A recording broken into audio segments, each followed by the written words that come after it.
Welcome to Divorce Dialogues. I'm Catherine Miller. Divorce Dialogues brings expert guests to the airwaves to talk through your divorce questions and fill in the gray areas about separating. From thinking about divorce to how to behave during divorce to what to do after, this is Divorce Dialogue. All right, welcome to Divorce Dialogues. I'm Catherine Miller. I'm the founder of the Miller Law Group and a trainer at the Center for Understanding in Conflict, and I am on a mission to change how people divorce and help them divorce with dignity. And my guest today is Jennifer Kupferman. She's a therapist who blends somatic and traditional talk therapy to help clients navigate anxiety, trauma, and life's emotional challenges with compassion and clarity. A former lawyer with degrees from Columbia, Penn, Yale, and ASU, she brings a deep understanding of high-achieving, high-pressure lives and supports her clients in finding balance, authenticity, and lasting healing. Welcome, Jennifer Kupferman. It's a pleasure to have you on the show. Hi, Catherine. Thank you so much for having me.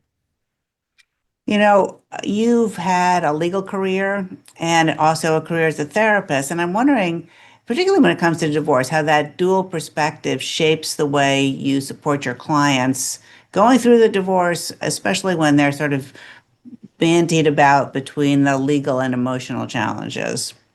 Yeah, for sure. And I appreciate your use of the term dual here because I think trying to maintain that dual perspective and supporting them throughout that journey is really crucial as they're navigating one of the most distressing periods of their life. I think it's really important to validate and affirm that emotional response, the emotional investment they have had and are still having, even as they go through their divorce. I mean, divorces can be devastating, right? Emotionally, financially, and they can really rock one's sense of stability.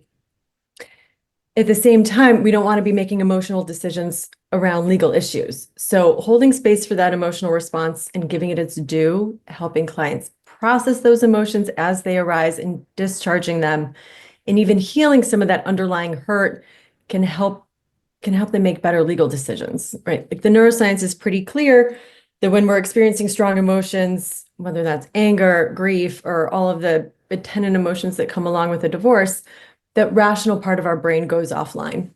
Like that's by evolutionary design, it's an adaptation. It just doesn't serve us well in the 21st century as we're trying to navigate all of the different components of a divorce. So supporting clients and trying to untangle the emotional from the legal, which is much easier said than done. But I think it's an iterative process of just them understanding what's going on in their bodies, what's activating their nervous systems, and what are the conditions in which they actually want to be making decisions that are going to impact their future and maybe their children's future. Yeah, so that sounds really great. I'm sure that everybody knows what it feels like to be hijacked by your emotional reaction and later on think, oh, wow, I wish I'd said this, right? Or I wish I'd said that. That would have been so much smarter or so much better. And so in the moment, Jennifer Kupferman, in the moment, what can people do to ground themselves, calm themselves, or somehow get back on track with their more rational selves and the place they want to respond from is instead of from that hijack place? Yeah, for sure. So that hijack place is what we call sympathetic activation. And that's when our heart starts racing, our breathing gets shallower, we have this adrenaline and cortisol dump that is all supposed to help us move into a fight or flight response. But that's not where we want to be operating from. So in the moment, I feel like if you're feeling like you're getting flooded and that's all we can tell or do in the moment, I think it's best to kind of walk away and just do some grounding techniques. We say that the breath work is the remote control for our nervous system. And I know we've all kind of heard that ad nauseum, like take deep diaphragmatic breaths, but it is sending a signal to our brain that we are safe, like physically safe. So whatever breath work works for you, as long as I think it's an inhale like through your nose and a longer exhale through your mouth. Like that longer, slower exhale sends a signal to our brain that we are physically safe. At the same time, if we are feeling like that adrenaline and cortisol is coursing through our systems, movement, we got to move, whether it's doing some jumping jacks in place or pushing up against a wall. I think that's key. We also know the science tells us that when we're feeling really flooded, what we want to do is light up the sensory parts of our brain. So something that's tactile, holding an ice cube, splashing cold water on our face. All of this is going to help our nervous system shift a little bit in those moments. Are those techniques from somatic therapy?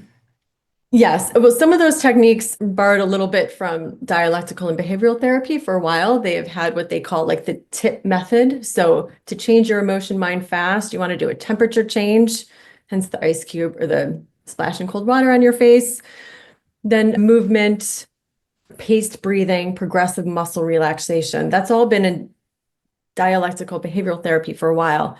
We now understand more the science behind why so much of this works. Like we can actually see the neuroscans of what's lighting up in our brain when we do this. So anxiety lives in what's called our default mode network, not to get too technical about it, but it's really hard to turn down our default mode network and shut it off. So what the science tells us is that what we want to do to support ourselves is light up additional parts of our brain at the same time. So the somatic, the tactile things that we do that are sensory can also help with that. Even if it's, as we're in a meeting or say it's a tough negotiation or contentious, doing what we call a hand slide, where you're kind of just sliding your palms back and forth can help with that. So a lot I of, think, yeah. go ahead. No, it is, all of this is also part and parcel of a somatic approach, kind of writ large. Yeah.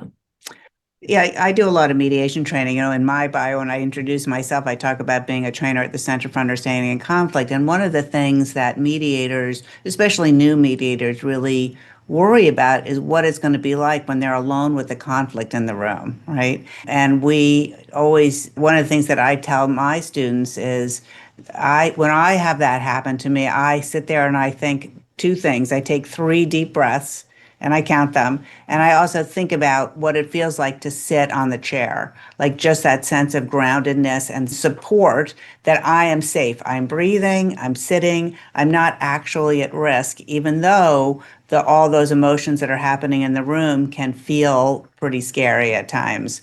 And I don't necessarily need you to comment on that, but I just want to tell you that my own experience is that this stuff really works.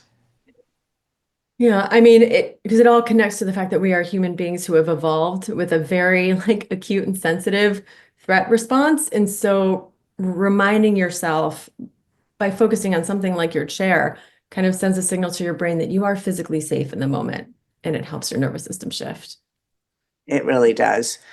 I think that another thing that really is threatened or feels like it's threatened when people are going through divorce is identity, right? So if you have identified yourself as a spouse, a parent, and your primary identification in the world is from the family setting, and that is changing, then people sometimes struggle with self-esteem, how to reshape that identity, redefine themselves.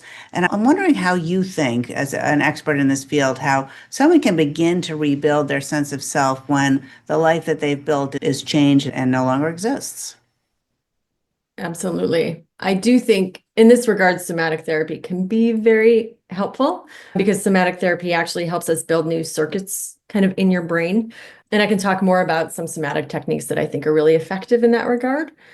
But when it comes to developing or getting back in touch with our sense of identity, I think parts work has been really helpful with clients. So parts work is kind of based on this idea that we all have different parts to ourselves and our personalities.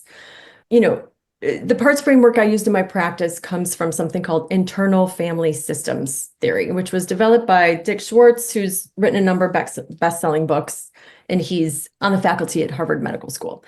So internal family systems theory is kind of naming all of the different parts of ourselves as being an internal family, and then supporting each of those parts. Because after something like a divorce, we may have parts we feel like we can't trust or we're ashamed of.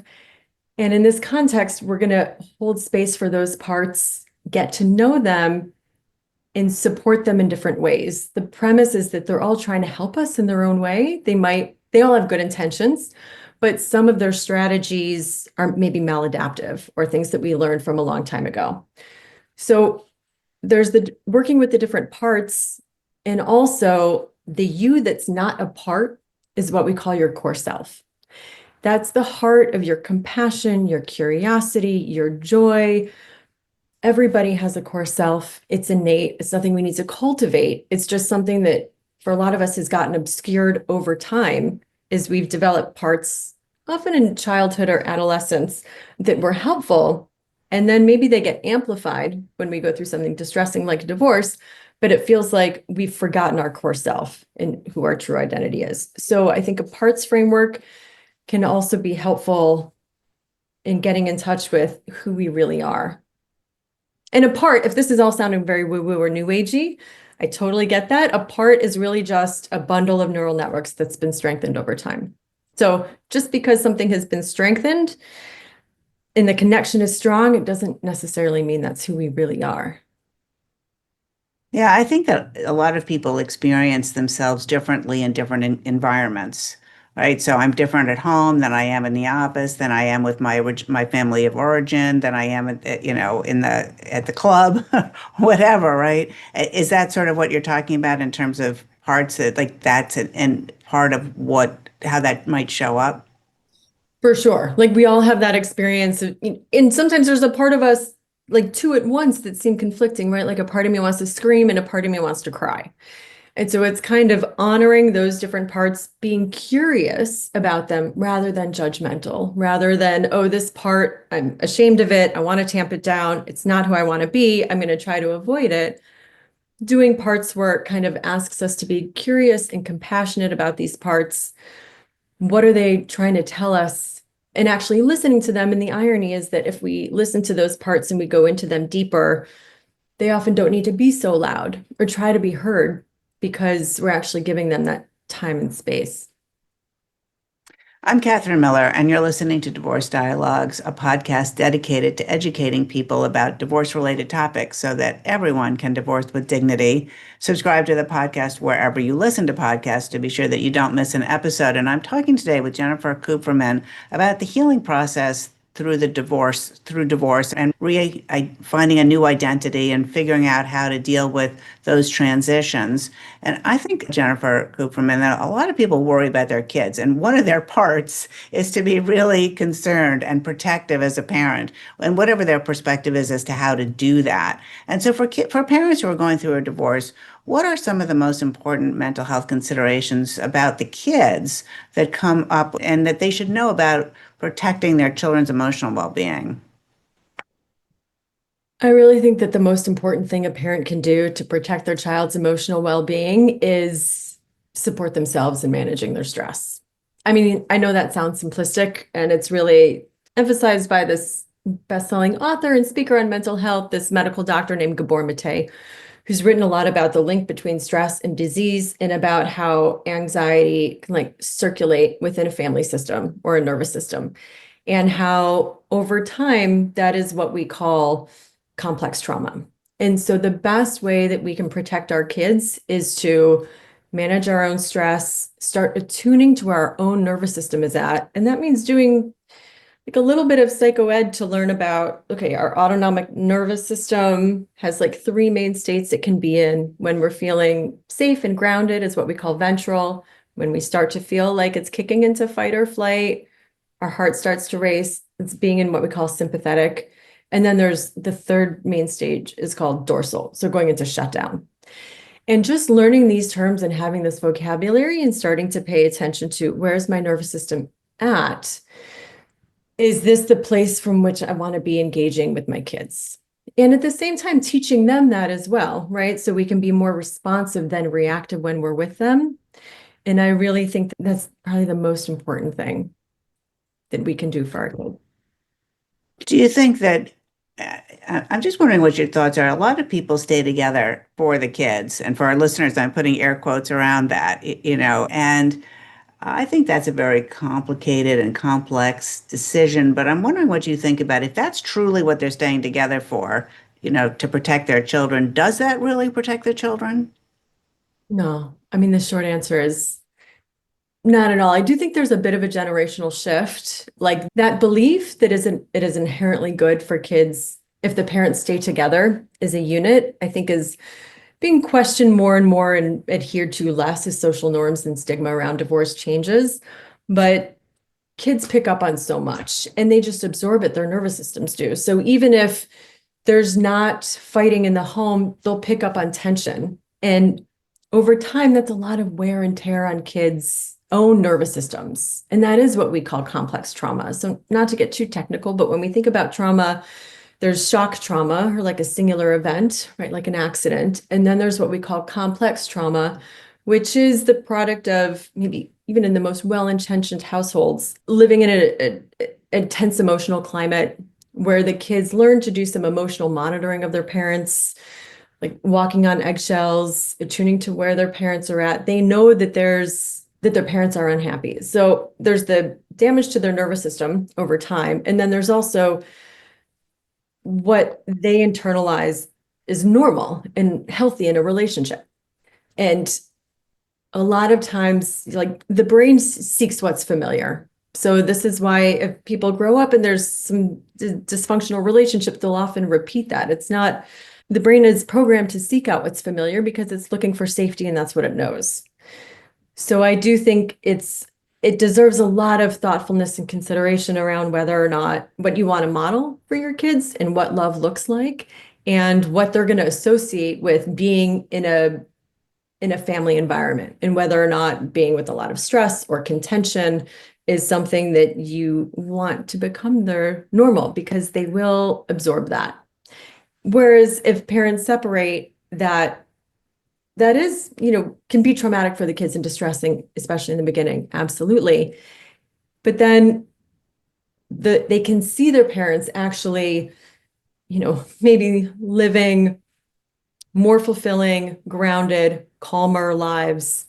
And they can see an alternative to what it was that they experienced initially when their parents were together. And that is, I think, an invaluable gift that you can give your kids, regardless of whether or not you then end up in another relationship where you're able to model maybe more healthy forms of managing conflict or what we deserve in relationships. So I think it's definitely worth a second thought, whether or not that's necessarily true. I was at a presentation last night and I heard someone say that children of divorce are more resilient than children from intact homes because, and I assume this person was talking about a relatively decent divorce, not like the War of the Roses that takes 10 years of litigation and all of that sort of stuff, but because children who see the adversity and adapt to it and see their parents work out a problem in a way that works actually have more tools for dealing with that than children who don't ever have to face that. I have no idea if that's true, Jennifer Kupferman, but I'm just wondering what you think. I'm a little bit skeptical of this term resilience, especially when it comes to kids, because I think it's used a lot and it's convenient, and the kids are very resilient and they do adapt, but that doesn't really tell us what's going on for them internally and what they've learned and subconsciously what associations they are making around. It's not necessarily what's healthy, but what they can expect themselves. So I think things that kids seem to bounce back from or be able to cope with down the line might nonetheless cause them some problems in terms of their own understanding and their own patterns in relationships. Like there's this saying, what we live with, we learn, what we learn, we practice, what we practice, we become. And so unless we're being really thoughtful and intentional, cycles do tend to repeat. And so maybe kids will develop some coping strategies that help them navigate that rocky time in their childhood. And unclear if those coping strategies will serve them later in life. So For sure, the coping strategies we develop as children do not serve us, so well later in life. Yeah. You're listening to the Divorce Dialogues podcast, and I'm Catherine Miller. Divorce Dialogues has been educating people about divorce and relationship issues for over 10 years. Subscribe to the podcast, and don't forget to check out our previous episodes on the podcast website, divorcedialogues.com. And I'm talking today with Jennifer Kupferman about the emotional journey of divorce. And Jennifer, if people want to learn more about you or get in touch, how can they do that? yeah, for sure. I'm on LinkedIn. My email address is jennifer.kupferman@jcoppertherapy.com. I'm also a regular contributor to the New York Law Journal on issues around lawyers and mental health. So whether or not you subscribe to that journal, if you Google me. Some of those articles will pop up with my contact information as well.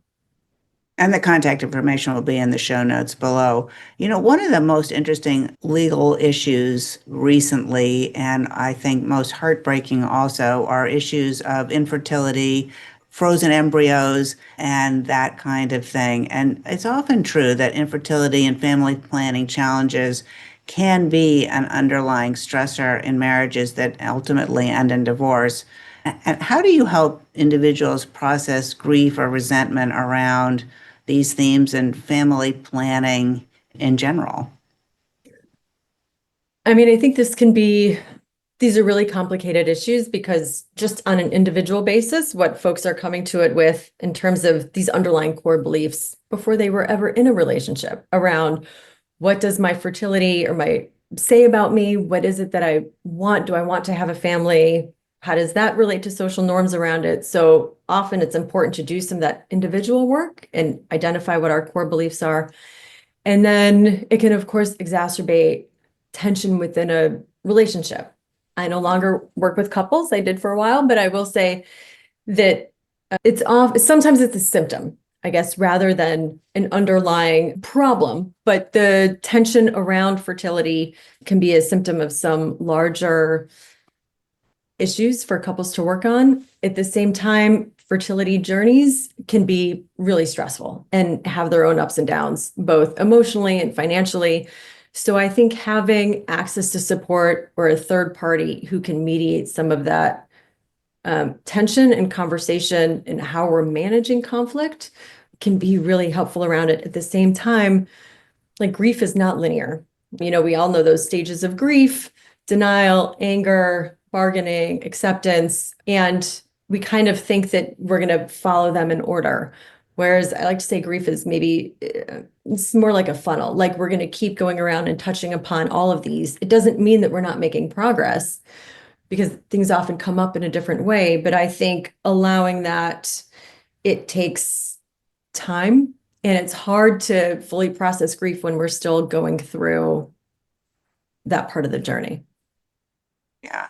I mean, all the way up until you said grief isn't linear, you could substitute money for fertility in, Yeah. in that conversation, right? I mean, it's true that people have issues around money or around other things because they have underlying issues and it just comes up this way because there's an issue there. Maybe there's a little bit of friction and it attracts all of the or much of the bad communication or feelings of being misunderstood or not seen by the other person. I'm just wondering what you think about that, Jennifer I Kupferman. mean, absolutely. I think when it comes to money, like, we ask these fundamental questions around what are your core beliefs about money, right? Like, where did those come from? From whom? This financial shift is happening. What do you think that says about you? And maybe that your value, maybe you would say your value is not inherently tied to your bank account, but does a part of you believe that might actually be true, or that a part your value is illustrated by what you're able to buy with your bank account?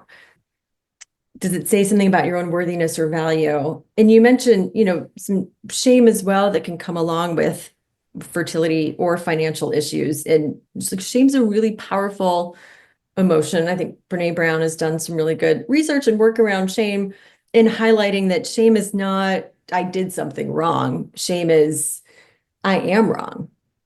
And so it's important to acknowledge that underlying vulnerability. And also the short of it is that the antidote to shame is empathy and sharing.